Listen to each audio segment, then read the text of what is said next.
Hello दोस्तों, कैसे हैं आप लोग। आशा करता हूँ कि अच्छे होंगे। चलिए, आज का टॉपिक जो है एनसीईआरटी क्लास 8 का चैप्टर नंबर 10 है, जो कि किशोरावस्था की ओर है। किशोरावस्था क्या होता है? सबसे पहले ये किशोरावस्था की बात करें तो ये जो है बाल्यावस्था, क्योंकि सबसे पहले होता है बाल्यावस्था और उसके बाद आता है आपका किशोरावस्था, ठीक है। और उसके बाद होता है युवावस्था। तो यहाँ से ये कन्फ्यूजन ये क्लियर कर लीजिए, बाल्यावस्था, किशोरावस्था और युवावस्था। ये कभी कभी सजाने के लिए रीजनिंग में भी पूछ दिया जाएगा आपको। तो यही किशोरावस्था के बारे में हम जानेंगे, जो बाल्यावस्था और युवावस्था के बीच में आता है। ओके, तो इस पीरियड में, ये किशोरावस्था में, इस अवस्था में मानव में क्या क्या परिवर्तन होते हैं, मानव के शरीर में क्या क्या परिवर्तन होते हैं, इसके बारे में हम इस चैप्टर में जानेंगे। और ये परिवर्तन किस कारण से होते हैं? तो हार्मोन के कारण से होते हैं। तो हम उस हार्मोन को भी जानेंगे। इस चैप्टर में यही सब बताया गया है। इसी हार्मोन के कारण क्या होता है? बच्चा बड़ा होकर वयस्क हो जाता है। ओके, किसके कारण? हार्मोन के कारण। और ये कब होता है? तो इसी किशोरावस्था में। तो चलिए स्टार्ट करते हैं। किशोरावस्था टॉप में यहाँ पे क्या हेडिंग दिया हुआ है? किशोरावस्था एवं यौवनावस्था। तो चलिए देखते हैं। हम सभी जानते हैं कि जब कोई बच्चा जन्म लेता है तो उसी समय से क्या होता है कि जन्म के समय से ही वृद्धि होने लगता है। तो वृद्धि जो है जन्म के समय से ही होने लगता है, परंतु 10 या 11 वर्ष की आयु में जब वो बच्चा प्रवेश करता है तो वृद्धि में एकाएक तीव्रता आ जाती है। ठीक है, ये तीव्रता यहीं से स्टार्ट हो जाता है। यहीं से आपका क्या हो जाता है? किशोरावस्था स्टार्ट हो जाता है। कहाँ से? 10 या 11 वर्ष से स्टार्ट हो जाता है। और ये तीव्रता जो आती है, मैंने अभी बताया कि तीव्रता कब आ जाती है? 10 या 11 वर्ष। ये तीव्रता हार्मोन के कारण ही आती है। तो ये संकेत मिलने लगते हैं कि अब जो है बच्चा जो है युवा अवस्था में धीरे धीरे कदम रखने लगे हैं। ठीक, तो यहाँ से क्वेश्चन तो एक तो ये बन जाएगा कि किशोरावस्था कब से स्टार्ट हो जाता है? तो किशोरावस्था आपका 10 या 11 साल से स्टार्ट होता है। और आपका ये किशोरावस्था देखिए यहाँ दिया हुआ है। किशोरावस्था लगभग 11 वर्ष की आयु से प्रारंभ होकर 18 या 19 वर्ष की आयु तक जाता है। तो 18 या 19 तक जाता है। एक क्वेश्चन ये हो गया आपका। और इस एज को जो है, इस अवस्था को हम क्या बोलते हैं? टीनेजर्स बोलते हैं। क्यों? क्योंकि अंग्रेजी में जितने भी टीन्स वाले वर्ड होते हैं, 13, 18, 19, 16, 14, ये सब इसी पीरियड में आते हैं। तो इसलिए इस अवस्था को टीनेजर्स भी कहा जाता है। क्या कहा जाता है? टीनेजर्स। तो कभी कभी आपको ये रीजनिंग में टीनेजर्स भी दे दो तो समझिएगा कि किशोरावस्था की बात कर रहा है। ठीक है, इस किशोरावस्था को क्या बोलते हैं? टीनेजर्स बोलते हैं। टीनेजर्स। ओके, ये हो गया टीनेजर्स। 10 से 19 साल के बीच की आयु को बोला जाता है। तो ये चीज़ देख लिया, हमने देख लिया। अब यहाँ बोल रहा है किशोरावस्था के दौरान मनुष्य के शरीर में अनेक परिवर्तन आते हैं और यह परिवर्तन जो होता है यौवन आरंभ का संकेत है। ये बात भी मैंने बता दिया है। ओके, इसके बाद हम देखेंगे कि लड़के एवं लड़कियों की जनन क्षमता का विकास जो होता है इस काल का सबसे महत्वपूर्ण घटना होता है। तो अब हम लोग देखेंगे क्या क्या विकास होता है, वो आगे हम लोग देखेंगे। तो चलिए आगे बढ़ते हैं। अब देखिए आगे का हेडिंग जो दिया हुआ है, यौवना आरंभ में होने वाले परिवर्तन। तो जब यौवना आरंभ हो जाता है, किशोरावस्था में ही हो जाता है यौवना आरंभ, ठीक है। तो ऐसे पीरियड में अचानक आपको क्या होता है? एक लंबाई में वृद्धि देखी जाती है। शरीर की लंबी अस्थियाँ, मतलब अस्थियाँ क्या होने लगती है? लंबी होने लगती है। हाथ एवं पैरों की अस्थियाँ की लंबाई में वृद्धि होने लगती है। व्यक्ति मतलब लंबा हो जाता है। वही यहाँ पे बताया गया, एक चार्ट के द्वारा समझाया गया है कि लड़के एवं लड़कियों की औसत लंबाई को दिखाने का प्रयास किया गया है। एक चार्ट बनाया गया है यहाँ पे, जिसमें वर्ष का कॉलम है, लड़के का ये परसेंटेज है लंबाई का, और लड़कियां का परसेंटेज है। पूर्ण लंबाई के लिए गणना एक फार्मूला दिया गया है। यहाँ से क्वेश्चन वैसे नहीं बनेगा, तो इसको जानने का ज़रूरत नहीं है। एक लड़का का 9 वर्ष लिया गया है। 9 वर्ष जिस लड़का का आयु है तथा लंबाई कितना? 120 सेंटीमीटर है। तो वृद्धि काल की समाप्ति पर उसकी अनुमानित लंबाई, मतलब उसका हाईएस्ट कितना जा सकता है लंबाई, तो वो निकाला गया 160 सेंटीमीटर। ये यहाँ से क्वेश्चन नहीं बनेगा, आगे चलते हैं। अब आगे बताया गया, इस क्रियाकलाप में बताया गया, इस क्रियाकलाप से पता चला आयु के साथ बढ़ती ऊंचाई का प्रतिशत प्रदर्शित कर रहा है इसमें, ऊंचाई का। तो इसमें पता चला कि 18 वर्ष की आयु तक दोनों अधिकतम लंबाई पा लेते हैं, लड़का हो या लड़की, दोनों 18 वर्ष तक की आयु में जितना बढ़ना होता है बढ़ लेते हैं। लड़कियां थोड़ा लड़कों की अपेक्षा जल्दी बढ़ती है, ऐसा कुछ बताया गया। और यहाँ पे जानने लायक आपके लिए बात है कि लंबाई माता पिता से प्राप्त जीन पर निर्भर करता है, वो तो बात ही है। परंतु वृद्धि के इन वर्षों में उचित प्रकार का संतुलित आहार भी आवश्यक है। संतुलित आहार भी चाहिए, अगर नहीं मिल रहा है खाना ठीक से, खाना पीना, तो लंबाई नहीं बढ़ेगा, तो फिर दिक्कत हो जाता है। ओके, अब यहाँ कुछ आकृति बताया गया जिसमें परिवर्तन होता है, शारीरिक आकृति। जैसे लड़के की भुजाएं फैल जाती है, कंधे जो होता है फैल जाती है, लड़कियाँ में कमर का निचला भाग चौड़ा हो जाता है। वृद्धि के कारण लड़कों का शारीरिक पेशियाँ लड़कियों की अपेक्षा सुस्पष्ट एवं गठी बॉडी वगैरह, बॉडी बिल्डिंग मतलब बोल सकते हैं, लड़का बॉडी बिल्डर बन जाता है पूरा। ऐसा लड़कियों में नहीं होता, ये सब हार्मोन के कारण होता है। तो इससे पता चलता है कि बॉयज़ और गर्ल्स में जो होता है अलग अलग परिवर्तन होते हैं। स्वर में परिवर्तन की अगर बात करें तो ये जो स्वर तंत्र होता है हमारे गले में जो होता है, जिसको लैरिक्स बोलते हैं, तो लड़कों में इसका जो विकास होता है बहुत ज़्यादा हो जाता है, जिसके कारण क्या होता है कि ये लड़कों में देखिएगा ये जो है ये भाग उभर जाता है, जबकि लड़कियों में ऐसा नहीं होता। देखिए लड़कों का है ये उभरा हुआ है, लड़कियों में ऐसा नहीं होता है, क्योंकि लड़कों में ज़्यादा इसका विकास होता है और लड़कियों में कम होता है। इस कारण से क्या होता है कि लड़कियों की अपेक्षा लड़कों का आवाज़ जो होता है थोड़ा भारी होता है। ओके, तो ये इसके ज़्यादा विकास के कारण होता है, ऐसा ज़्यादा विकास होता है। इसको क्या बोलते हैं? एडम्स एप्पल बोलते हैं। ये क्वेश्चन पूछ सकता है, एडम्स एप्पल, यहाँ से क्वेश्चन बन सकता है। स्वरतंत्र का जो भाग निकल जाता है, विकसित होकर उभर जाता है गले में, ठीक, उसको क्या बोलते हैं? एडम्स एप्पल के नाम से, कंठमणि, हिंदी में कंठमणि बोलते हैं। और लड़की में तो ये छोटा होता है तो पता ही नहीं चलता है। ओके, और एक कारण और है कि लड़की का आवाज़ जो होता है थोड़ा क्या बोलते हैं, मधुर होता है, जबकि लड़कों का क्या होता है? भारी टाइप का होता है, भर्राने टाइप का। वो इसलिए क्योंकि अनियंत्रित वृद्धि हो जाता है। और दूसरा कारण ये है कि लड़कियों का आवाज़ मीठा होने का पिच ज़्यादा होता है।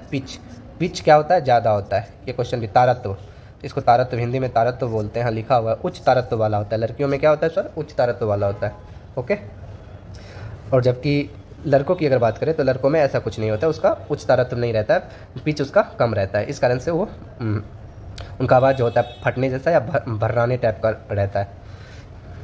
आगे चलते हैं। तो एक तो ये हो गया। दूसरा देखिए, स्वेद एवं तेल ग्रंथियों का क्रियाशीलता में वृद्धि हो जाता है। क्या क्या परिवर्तन हो रहे हैं हम लोग देख रहे हैं, ठीक है। ये भी परिवर्तन होता है, स्वेद एवं तेल ग्रंथियों की क्रियाशीलता में वृद्धि हो जाता है। किशोरावस्था में स्वेद एवं तेल ग्रंथियों का स्राव जो होता है बढ़ जाता है। इन ग्रंथियों की अधिक क्रियाशीलता के कारण कुछ व्यक्ति के चेहरे पे फुंसी और मुहासे आदि वगैरह देखते होंगे। जो जवान होता है ना, तो उसके गाल पे कहीं, फिर पूरे फेस पे वो दाना दाना जैसा निकलने लगता है। तो ये ऐसा क्यों होता है? तो ये भी क्वेश्चन बन सकता है। ऐसा स्वेद एवं तेलीय ग्रंथियों की क्रियाशीलता में वृद्धि के कारण होता है। ओके, अब यहाँ पे देखिए ये बॉक्स में बताया गया है, ये इंपॉर्टेंट है इसलिए मैं रिटर्न आया हूँ। स्वेद ग्रंथि जो होता है, तेल ग्रंथि और लार ग्रंथि, ये कुछ ग्रंथियाँ हैं जो अपना स्राव जो होता है वाहियों द्वारा करते हैं, ठीक है। डैट मीन्स बोल सकते हैं कि ये जो है बाह्य ग्रंथि है, स्वेद ग्रंथि, तेल ग्रंथि और लार ग्रंथि, क्योंकि ये नलिका द्वारा अपना स्राव करती है। जबकि इसके विपरीत अंतःस्रावी ग्रंथि होती है जो कि हार्मोन का जो स्राव करती है। ये अंतःस्रावी ग्रंथि सीधे रुधिर में कर देती है, रक्त में कर देती है, इसलिए इसमें नलिका नहीं होता है। इसलिए किसको अंतःस्रावी ग्रंथि को नलिका विहीन ग्रंथि भी कहा जाता है। ओके, जबकि बाह्य स्रावी ग्रंथि जो भी होता है, बाह्य स्रावी ग्रंथि का उदाहरण कौन सा है? स्वेद ग्रंथि हो गया, ये क्वेश्चन पूछा हुआ है। तेल ग्रंथि हो गया, लार ग्रंथि हो गया, आंसू वाला जो ग्रंथि है लैक्रिमल ग्रंथि। ये लैक्रिमल ग्रंथि, आंसू किससे निकलता है? तो लैक्रिमल ग्रंथि से निकलता है। तो ये ग्रंथि लैक्रिमल जो है ये बाह्य ग्रंथि का उदाहरण है, बाह्य स्रावी ग्रंथि का उदाहरण है। ये क्वेश्चन बिहार दरोगा में पूछा गया था कि इनमें से कौन सा बाह्य स्रावी ग्रंथि है। तो एक चीज़ याद रखिएगा, बाह्य स्रावी वही होगा जिसका रक्त से कोई संबंध नहीं होगा, और अंतःस्रावी वो होगा जो जिसका रक्त से संबंध होगा। तो लैक्रिमल आपका बाह्य स्रावी ग्रंथि है, यहीं से आपका क्या निकलता है? आंसू निकलता है। आगे चलिए, अब आगे का है, इतना सारा जो भी हमने देखा बाह्य देखा, मतलब हमारे शरीर पे दिख जाता है क्या क्या हुआ है। अब हम देखेंगे जनन अंगों का विकास, जनन में क्या होता है। तो चलिए देखते हैं। यहाँ पे बताया गया है कि जनन की अगर बात करें तो पिछले अध्याय में हमने पढ़ा था नर जननांग। इसके अंतर्गत कौन आते हैं? वृषण आते हैं, शिशन, ये सब पूर्णतः विकसित हो जाते हैं। वृषण से क्या होने लगता है? शुक्राणुओं का उत्पादन होने लगता है। टेस्टिस से, टेस्टिस कितने थे? दो, मतलब एक जोड़ा थे, दो टेस्टिस होते हैं। ओके, लड़कियों में अंडाशय साइज में वृद्धि हो जाती है, अंड परिपक्व होने लगते हैं। मतलब लड़कियों में भी क्या होता है? अंड जो है परिपक्व होने लगते हैं और अंडाणु को मतलब निर्मोचित करने लगते हैं, उत्पादित करने लगते हैं, ऐसा बोल सकते हैं। चलिए आगे चलते हैं।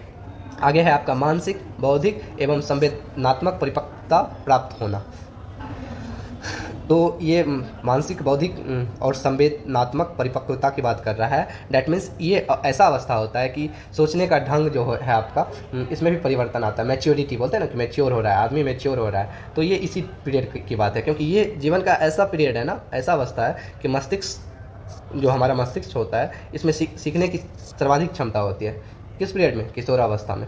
ओके, तो हमने यहाँ तक देख लिया है जो भी दिखने वाले किशोरावस्था में जो भी दिखने वाले परिवर्तन है वो मैंने अभी तक देखा है। अब गौण लैंगिक लक्षण, ऐसा लक्षण जिसको हम लोग नहीं देखते हैं, उसके बारे में चलिए देखते हैं। जैसा कि हम सभी जानते हैं कि वृषण एवं अंडाशय क्या है? जनन अंग है। युग्मक बोल सकते हैं इन दोनों को। शुक्राणु एवं अंडाणु क्रमशः उत्पादित करते हैं। युवा अवस्था में लड़कियों में स्तनों का विकास होता है तथा लड़कों के चेहरे पर बाल उगने लगते हैं, अर्थात दाढ़ी मूंछ आने लगती है। ये लक्षण क्योंकि लड़कियों को लड़के में पहचानने में सहायता करते हैं, अतः इन्हें गौण लैंगिक लक्षण बोलते हैं। गौण लैंगिक लक्षण। अब आगे बोला गया है कि लड़कों में क्या होता है, लड़कों के सीने पर भी बाल आ जाते हैं। लड़कों एवं लड़कियां दोनों में ही बगल एवं जांघ के ऊपरी भाग अथवा प्यूबिक क्षेत्र में बाल आ जाते हैं। तो ये सब गौण लक्षण है जिसे हम बाहर से नहीं देख पाते हैं। ठीक है, दोनों में अलग अलग मतलब जो भी लक्षण है वो दिख रहे हैं। अब आगे चलेंगे। किशोरावस्था में होने वाले परिवर्तन हार्मोन द्वारा नियंत्रित होते हैं। ये बात तो हमने बताया। आपके हार्मोन यहाँ से क्वेश्चन बनेगा। ठीक है, देखिए मैं पहले से लगा के रखा हूँ। हार्मोन क्या है? एक रासायनिक पदार्थ है। यह अंतःस्रावी ग्रंथियों अथवा अंतःस्रावी तंत्र द्वारा स्रावित होता है।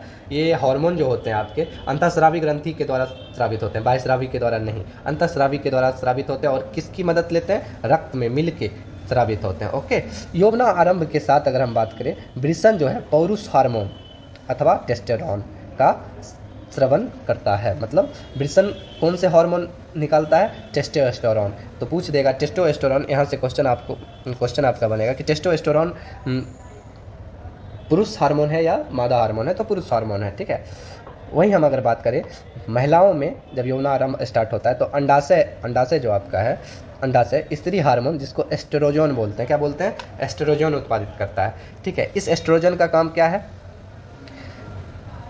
स्तन विकसित हो जाता है इसके कारण से। ओके, एस्ट्रोजन उत्पादित कर देता है जिससे स्तन विकसित हो जाता है। एस्ट्रोजन से स्तन विकसित होता है, इस चीज़ को आप ध्यान दीजिएगा। ओके, आगे देखिएगा। दुग्ध स्रावी ग्रंथियाँ अथवा दुग्ध ग्रंथियाँ स्तन के अंदर विकसित होती है। दुग्ध ग्रंथियाँ जो होता है, ठीक है, ये स्तन के अंदर विकसित होती है। ये ऐसा किसके कारण हो रहा है? एस्ट्रोजन के कारण हो रहा है। ओके, तो मादा हार्मोन हो गया एस्ट्रोजन और पुरुष हार्मोन टेस्टोस्टेरोन हो गया। इन हार्मोनों के उत्पादन का नियंत्रण एवं अन्य हार्मोनों के द्वारा किया जाता है, जो पीयूष ग्रंथि अथवा पिट्यूटरी ग्रंथि के नाम से जाना जाता है। तो पीयूष ग्रंथि जो है इन सब हार्मोनों को क्या करता है? नियंत्रित करता है। ओके, इसलिए पीयूष ग्रंथि को हम लोग क्या बोलते हैं? मास्टर ग्लैंड बोलते हैं। क्या बोलते हैं? मास्टर ग्लैंड बोलते हैं। मास्टर ग्लैंड बोलते हैं। और ये मस्तिष्क में पाया जाता है। कहाँ पाया जाता है? मस्तिष्क में। पीयूष ग्रंथि कहाँ पाया जाएगा? आपका मस्तिष्क में पाया जाएगा। चलिए, तो ये हम लोग ने यहाँ से देख लिया पुरुष हार्मोन कौन सा है? टेस्टोस्टेरोन। मादा हार्मोन कौन सा है?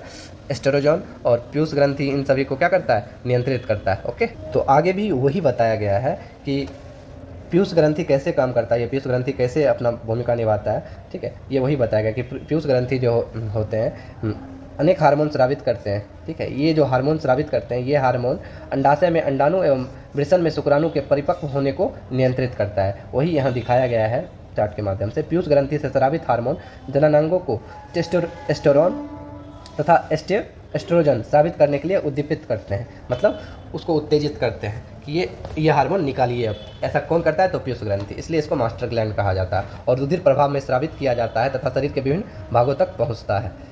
तो ऐसा काम कौन कर रहा है? ये तो आपका पीयूष ग्रंथि कर रहा है। अब आगे हम बात करेंगे कि ये जो एस्ट्रोजन और टेस्टोस्टेरोन है, ये जो हमारा जनन क्षमता को बनाता है ये हार्मोन, ठीक, ये हमारे जीवन में हमेशा चलते रहता है या कभी समाप्त भी होता है? जीवन प्रयत्न तक चलता है या फिर कभी समाप्त हो जाता है? तो उसी पे बात करेंगे। मानव में जन्म काल की अवधि क्या होता है? तो डायरेक्ट हम ये देखते हैं कि स्त्रियों में जो होता है जनन अवस्था का प्रारंभ कब से होता है? 10 से 12 वर्ष। ये इंपॉर्टेंट है, ये याद रखिएगा। ओके, क्वेश्चन पूछता है कि कब से स्टार्ट होता है? 10 से 12 वर्ष की आयु में स्टार्ट हो जाता है एस्ट्रोजन का स्राव होना, और ये कब तक चलता है? 45 से 50 वर्ष की आयु तक चलता है। ओके, तो फीमेल में 10 से 12 वर्ष की आयु से लेके 45 से 50 वर्ष की आयु तक चलता है। ओके, क्या ये एस्ट्रोजन का स्राव? ओके, जैसा कि हम पिछले अध्याय में पढ़ चुके हैं कि स्त्रियों में क्या होता है कि 2 अंडाशय होता है, ऐसा करके 2 अंडाशय रहता है, यहाँ पे 2 अंडाशय रहता है। ओके, तो लगभग 28 से 30 दिनों के अंतराल पे हर एक अंडाशय से, ठीक है, क्रमशः हर एक अंडाशय से क्या होता है, अंडाशय से अंड जो है अंडाणु यहाँ से निकलते रहते हैं। और क्या होता है कि इस अवधि में गर्भाशय की दीवार मोटी होती जाती है। ये गर्भाशय फिलोपियन ट्यूब है जो है ना, ये मोटी होती जाती है। जब अंडा निकलता है यहाँ से तो फिलोपियन ट्यूब के होते हुए यहाँ गर्भाशय आपका गर्भाशय पे आता है, तो ऐसे में ये मोटी होती जाती है। इस पीरियड में अगर निषेचन हो जाता है, जायगोट का निर्माण हो जाता है तो ठीक है, नहीं तो वही बोल रहा है, अंडाणु का निषेचन नहीं हो पाता है, तब उस स्थिति में अंडाणु तथा गर्भाशय का मोटा स्तर उसकी रुधिर वाहिका सहित निस्तारित हो जाता है, बाहर निकल जाता है। इस प्रक्रिया को इस रक्तस्राव को हम लोग ऋतुस्राव के नाम से या रजोधर्म के नाम से जानते हैं, जिसे MC भी बोला जाता है, जो कि हर एक 28 से 30 दिन के अंतराल पे आता है। पहला ऋतुस्राव, यहाँ से क्वेश्चन पूछा गया है कि पहला ऋतुस्राव जो आता है लेडीज में यौवनारंभ में ही आता है, इसको क्या बोलते हैं? तो रजो दर्शन बोलते हैं। इंग्लिश में से मेनार्की बोलते हैं। क्या बोलते हैं? मेनार्की बोलते हैं। तो ये इंपॉर्टेंट हो जाता है रजो दर्शन। और 45 से 50 वर्ष की आयु में जो सबसे लास्ट वाला जो आता है उसको रजो निवृत्ति बोलते हैं। ये क्वेश्चन पूछा गया है, ये दोनों क्वेश्चन, मेनार्की और रजोनो वृत्ति, जिसको मेनोपॉज बोलते हैं, जो 45 से 50 वर्ष की उम्र में कभी भी आ सकता है आपका। तो ये दोनों क्वेश्चन इंपॉर्टेंट है, ये ध्यान दीजिएगा इन दोनों क्वेश्चन पे। ओके, चलिए आगे भी फिर वही बताया गया है कि ऋतुस्राव का चक्र का नियंत्रण हार्मोन द्वारा होता है। इसमें अंडाणु का परिपक्व होना, निर्मोचन होना, गर्भाशय का दीवार का मोटा होना। निर्मोचन निकलेगा अंडाणु तो गर्भाशय का दीवार मोटा होगा, और ऐसे में निषेचन अगर नहीं होता है तो फिर उस दीवार का टूटना, रक्त के साथ बाहर निकलना, यही सब क्रिया शामिल है रक्तस्राव, ये ऋतुस्राव के अंतर्गत। ओके, अब चलिए, संतति का लिंग निर्धारण किस प्रकार होता है? ओके, तो ये देखेंगे, लड़का होगा या लड़की होगा, ये तो सब कोई जानता है कि जब निषेचन होता है तो किसका निर्माण होता है? युग्मनज का निर्माण होता है। ओके, ठीक है, युग्म निषेचन होने के बाद किसका? जायगोट का निर्माण होता है। तो वही बताया गया है कि गुणसूत्र कहाँ पाया जाता है? कोशिका के केंद्रक में पाया जाता है। कोशिका के केंद्रक में पाया जाता है। तो वही बताया गया है कि कोशिका के केंद्रक में 23 जोड़ा गुणसूत्र होता है। 23 जोड़ा अगर गुणसूत्र की हम बात करें तो 22 जोड़ा जो होता है आपका, ये कायिक होता है, सोमेटिक होता है, कायिक गुणसूत्र होता है। और एक जोड़ा जो आपका होता है, एक पेयर, ये आपका लिंग सूत्र होता है, लिंग गुणसूत्र होता है। डैट मीन्स बोल सकते हैं 2 गुणसूत्र आपका क्या है? लिंग गुणसूत्र। यही एक जोड़ा जो है, यही आपका डिसाइड करता है कि लड़का होगा या लड़की। अब हम बात करते हैं कि ये जो एक जोड़ा है आपका लड़का नहीं, माता में अगर बात करें तो ये एक जोड़ा गुणसूत्र XX के रूप में पाया जाता है और पिता में XY के रूप में पाया जाता है। ओके, पिता में XY के रूप में पाया जाता है। और जब इसका आपस में निषेचन होता है तो अगर XX आए, ठीक है, XX आए तो लड़की होगा और XY आ जाए तो लड़का होगा। तो इससे पता चलता है कि Y जो है ये क्या है? लड़का होने का पहचान बताता है। ओके, तो लड़का या लड़की होना ये किनके गुणसूत्र पे डिपेंड करता है? तो पिता के गुणसूत्र पे। ये भी क्वेश्चन पूछा जा सकता है। ओके, ये देखिए वही बताया गया है, यहाँ पिक में वही बताया गया है। मान लीजिए ये अंडाणु है, ये X और X है। ओके, ये X और X है, ये अंडाणु हमेशा तो XX ही रहेगा। अब पिता का गुणसूत्र अगर आता है, ये X है तो XX बनेगा तो लड़की ही होगी, लेकिन अगर गुणसूत्र Y वाला आता है तो XY लड़का हो जाएगा। ये वही बताने का यहाँ पिक के द्वारा वही बताने का प्रयास किया गया है।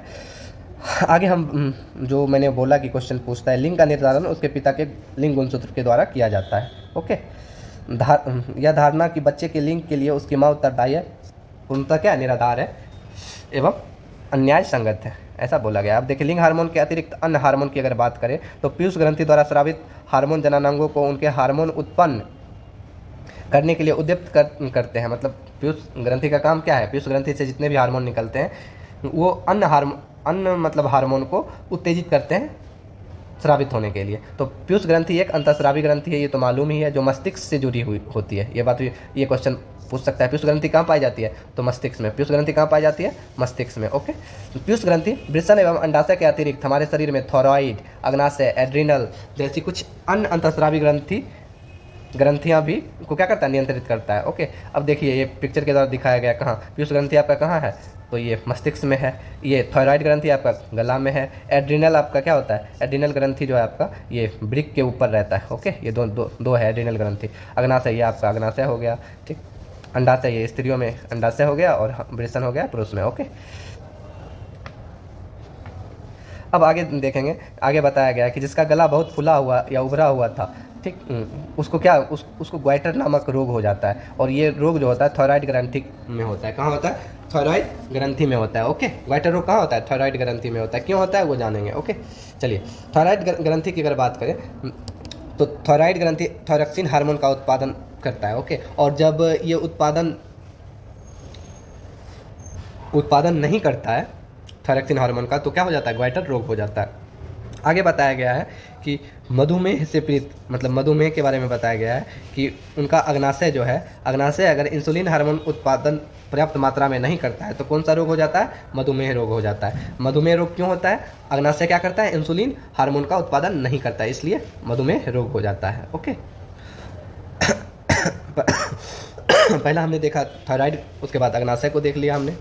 आगे फिर एड्रिनल हार्मोन के बारे में बताया जा रहा है। एड्रिनल ग्रंथि जो है ठीक है, एड्रिनल ग्रंथि जो है एड्रिनल हार्मोन को स्रावित करता है, जो हमारे रक्त में नमक की मात्रा को क्या करता है? संतुलित करता है। तो ये क्वेश्चन हो गया, क्वेश्चन 1 ये हो गया, क्वेश्चन 2 यहाँ पे हो गया। थायरॉक्सिन वाला क्वेश्चन 3 ये हो गया। थायराइड ग्रंथि थायरॉक्सिन हार्मोन करता है। उसी तरह एड्रिनलिन नामक हार्मोन स्रावित करता है, जो क्या करता है? रक्त में नमक की मात्रा को संतुलित करता है। तथा एड्रेनलिन जो है क्रोध, चिंता एवं उत्तेजना की अवस्था में तनाव के संयोजन का कार्य करता है। ओके, एड्रिनल हार्मोन को आपातकालीन हार्मोन बोला गया है, लरो या उरो हार्मोन बोला गया है। ओके, तो ये तीन ग्रंथि हो गया, देख लिया हमने, थायराइड, अग्नाशय, एड्रेनलिन। ठीक है, थायराइड एवं एड्रेनल ग्रंथि पीयूष ग्रंथि द्वारा स्रावित हार्मोन के माध्यम से प्राप्त आदेश के अनुसार ही अपने हार्मोन को स्रावन करते हैं। कौन? थायराइड और एड्रेनलिन। ठीक है, ये जो है पीयूष ग्रंथि के अनुसार काम करते हैं। ओके, पीयूष ग्रंथि वृद्धि हार्मोन भी स्रावित करता है, जो व्यक्ति की समान वृद्धि के लिए आवश्यक है, ऐसा बताया गया। पीयूष ग्रंथि से क्या होता है? वृद्धि हार्मोन का स्रावित होता है। चौथा क्वेश्चन, वृद्धि हार्मोन कहाँ से स्रावित होता है? तो पीयूष ग्रंथि से। ओके, पीयूष ग्रंथि से स्रावित होता है। अब चलिए, कीटों एवं मेढक में जीवन चक्र पूर्ण करने में हार्मोन का क्या योगदान होता है, तो वो हम लोग देख लेते हैं। तो कीट में देखेंगे, कीट एवं मेढक के जीवन चक्र के बारे में पढ़ेंगे। तो हमने पिछले अध्याय में भी कायांतरण के बारे में पढ़ा था, जिसको इंग्लिश में मेटामॉर्फोसिस बोलते हैं। ये जो कायांतरण होता है, क्या होता है? लार्वा का, चाहे वो रेशम का लार्वा हो या फिर मेढक का लार्वा हो, रेशम के लार्वा को प्यूपा बोलते हैं, प्यूपा बोलते हैं, और मेढक के लार्वा को क्या बोलते हैं? टेडपॉल बोलते हैं। तो इन दोनों का जो है वयस्क में परिवर्तित होना ही क्या कहलाता है? मेटामॉर्फोसिस कहलाता है। और मेटामॉर्फोसिस को नियंत्रित कौन करता है? तो कीट में पाए जाने वाले कीट हार्मोन, ओके, करते हैं। जैसे हम मेढक में अगर बात करें तो मेढक में थायराइड द्वारा स्रावित थायरॉक्सिन इसका नियमन करता है। थायरॉक्सिन के उत्पादन के लिए जल में आयोडीन की उपस्थिति आवश्यक है। थायरॉक्सिन के उत्पादन के लिए जल में आयोडीन की उपस्थिति आवश्यक है। ओके, देखिए मैंने यहाँ पे नोट्स बना लिया है पहले ही कि मेढक में मेटामॉर्फोसिस कैसे होता है। थायराइड द्वारा थायरॉक्सिन हार्मोन प्लस जल में आयोडीन की मात्रा अगर होगा, थायराइड द्वारा थायरॉक्सिन हार्मोन निकालेगा और जल में आयोडीन की मात्रा होगा तो कायांतरण हो जाएगा उसका। दैट मीन्स वो टेडपॉल से मेढक, वयस्क मेढक बन जाएगा। किस कंडीशन में?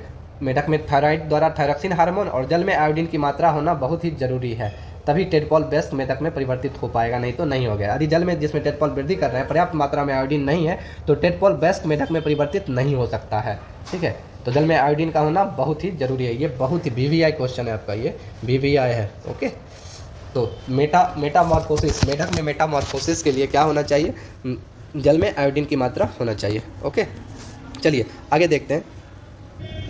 अब आगे देखेंगे जननात्मक स्वास्थ्य। जननात्मक स्वास्थ्य की बात करें तो व्यक्ति का कायिक एवं मानसिक विसंगति मुक्त होना उस व्यक्ति का स्वास्थ्य कहलाता है। और स्वास्थ्य रखने के लिए हमें क्या चाहिए? संतुलित आहार चाहिए। तो संतुलित आहार बहुत ही जरूरी होता है। संतुलित आहार क्या होता है? तो संतुलित आहार का अर्थ है भोजन में प्रोटीन, कार्बोहाइड्रेट, वसा, विटामिन, खनिज का पर्याप्त मात्रा में समावेश होना चाहिए। वैसे हमारे भारतीय भोजन में रोटी, चावल, दाल, सब्जी, ये सब में पर्याप्त मात्रा में संतुलित आहार हमें मिल जाते हैं। दूध अपने आप में एक संतुलित भोजन है। शिशुओं की माँ के दूध से संपूर्ण पोषण मिलता है। ओके, तो दूध अपने आप में क्या है? संतुलित आहार है। लोहा जो है, हमें लोहा तत्व रुधिर का निर्माण करता है, इसलिए लोहा हमें चाहिए। और लोहा का प्रचुर खाद्य जैसे पत्तीदार सब्जी खाना चाहिए, गुड़, मांस, संतरा, आंवला, ये सब खाना चाहिए। ओके, उसके बाद बताया गया कि क्या क्या खाना चाहिए जो जिससे हमें ऊर्जा मिले। तो दूध, मांस, नट, दालें शामिल है। ये सब जो क्या है, जो वृद्धि हेतु प्रोटीन प्रदान करते हैं। क्या वसा एवं शक्कर भी शामिल है जो ऊर्जा प्रदान करते थे? ये सब पूछा गया है। हमें चिप्स, पैकेट, ये सब नहीं खाना चाहिए क्योंकि इसमें पोषक मात्रा नहीं होती, नियमित नहीं खाना चाहिए। ठीक, ओके। बाद बाकी यहाँ पे भोजन के पोषक पदार्थ दिए गए हैं, मांस दिए गए हैं, सब्जियाँ, ये सब फल खाना चाहिए, अंडा, दूध खाना चाहिए, खाद्यान्न वगैरह ये सब खाना चाहिए। व्यक्तिगत स्वच्छता की बात की गई है। दिन में एक बार तो किशोरों को जरूर, किशोरावस्था में जरूर स्नान करना चाहिए क्योंकि इस समय स्वेद ग्रंथियाँ अधिक क्रियाशील होती है, जिसके कारण क्या होगा, अगर स्नान नहीं करेंगे तो हम क्या होगा, जीवाणु संक्रमण हो जाएगा। और लड़कियों को ऋतुस्राव के समय सफाई का विशेष ध्यान रखना चाहिए। ओके, बाद बाकी शारीरिक व्यायाम तो जरूरी है ही। ठीक, बाद बाकी यहाँ से कोई क्वेश्चन नहीं पूछ रहा है। अब यहाँ आगे, नशीली दवाई और ड्रग्स का निषेध करें। इस एज में हमें नशीली दवा वगैरह कुछ नहीं लेना है। ओके, ड्रग्स नशीले पदार्थ हैं जिनकी लत पड़ जाती है। यदि आप इसे एक बार लेते हैं तो आपको इन्हें बार बार लेने की इच्छा होती है, परंतु कालांतर में यह हानिकारक है। यह स्वास्थ्य एवं खुशी दोनों को ही बर्बाद कर देता है। आपने एड्स के विषय में तो जरूर सुना होगा, जो HIV नामक खतरनाक विषाणु द्वारा होता है। HIV के कारण एड्स किससे होता है? HIV से होता है। ठीक है, या फिर किसी पीड़ित जिसे एड्स हुआ है, ओके, उस व्यक्ति को सिरिंज द्वारा, मतलब सिरिंज का इस्तेमाल उसके ऊपर किया गया, फिर आपके ऊपर किया गया तो आपको भी हो जाएगा। वायरस का संक्रमण दूसरे माध्यमों जैसे कि पीड़ित रोगी के मां के दूध द्वारा उसके शिशु में हो सकता है। HIV से पीड़ित व्यक्ति के साथ लैंगिक संपर्क के साथ हो सकता है। तो यहाँ से क्वेश्चन आपको पूछ सकता है, HIV फैल सकता है किसके किसके द्वारा? तो पहला तो आप बता दिया आपको कि पीड़ित व्यक्ति से मतलब स्वस्थ व्यक्ति में ड्रग के लिए इस्तेमाल की जाने वाली सिरिंज द्वारा। अगर सिरिंज दे रहे हैं, वही सिरिंज मैंने उसको दिया, फिर इनको दे दिया जो स्वस्थ है, तो इनको भी हो जाएगा। पहला ये रीजन हो गया, मतलब ब्लड नहीं मिलना चाहिए, दोनों का एक दूसरे से ब्लड संपर्क में आया तो हो जाएगा। दूसरा ये कि अच्छा इंपॉर्टेंट है कि अगर माँ को HIV है तो अगर वो दूध अपने बच्चे को पिलाती है तो बच्चे को भी हो जाएगा। और तीसरा, जिनसे ये पीड़ित हैं, मतलब एड्स से जो पीड़ित हैं, उनके साथ लैंगिक संपर्क स्थापित करेंगे तो ऐसा होगा। चलिए, हम आज थोड़ा वीडियो बहुत ज़्यादा लंबा हो गया, चलिए चलते हैं डिस्ट्री ऑब्जेक्टिव की ओर। ओके, हाँ, तो अपना क्या है, किशोरावस्था की ओर। ठीक है, पहला क्वेश्चन है आपका, लैंगिक हार्मोन अंतःस्रावी ग्रंथियों द्वारा स्रावित किए जाते हैं। इसके संदर्भ में निम्नलिखित कथनों पर विचार कीजिए। एस्ट्रोजन तथा टेस्टोस्टेरोन लैंगिक हार्मोन है, सही बात है। यह मानव शरीर में गौण लैंगिक लक्षणों के लिए उत्तरदायी, ये भी सही है। एस्ट्रोजन नर हार्मोन है, ये गलत है। ये क्या है आपका? गलत है। एस्ट्रोजन मादा हार्मोन है। ओके, जबकि टेस्टो ये गलत है आपका, ये उल्टा, एक दूसरे का उल्टा है। इस हार्मोन के उत्पादन का नियंत्रण एवं अन्य हार्मोन द्वारा किया जाता है जो पीयूष ग्रंथि अथवा पिट्यूटरी ग्रंथि द्वारा स्रावित किया जाता है। तो ये भी सही है, 1 और 3 सही है आपका, C नंबर हो जाएगा इसका आंसर। ओके, चलिए आगे चलते हैं, ये सब तो पढ़ ही लिया तो कोई दिक्कत नहीं है। चलिए आगे, दूसरा है आपका क्वेश्चन, सुमेलित करने के लिए थायराइड आपका क्या है? थायराइड से थायरोक्सिन निकलता है, तो ये आपका 1 का 2 हो जाएगा। अग्नाशय से क्या निकलता है? इंसुलिन निकलता है। ठीक है, इंसुलिन अगर नहीं निकलेगा तो मधुमेह हो जाएगा। अधिवृक्क की अगर बात करें तो अधिवृक्क से आपका एड्रीनेलिन निकलता है। ठीक है, ओके, और पीयूष ग्रंथि से आपका वृद्धि हार्मोन निकलता है। तो यह हो गया आपका। चलिए, 3 नंबर की बात करें, मानव शरीर में पोषक के संदर्भ में निम्नलिखित पर विचार कीजिए। दूध अपने आप में संतुलित भोजन आहार है, सही बात है। लोहे की प्रचुर खाद रुधिर निर्माण में सहायक होते हैं, सही बात है।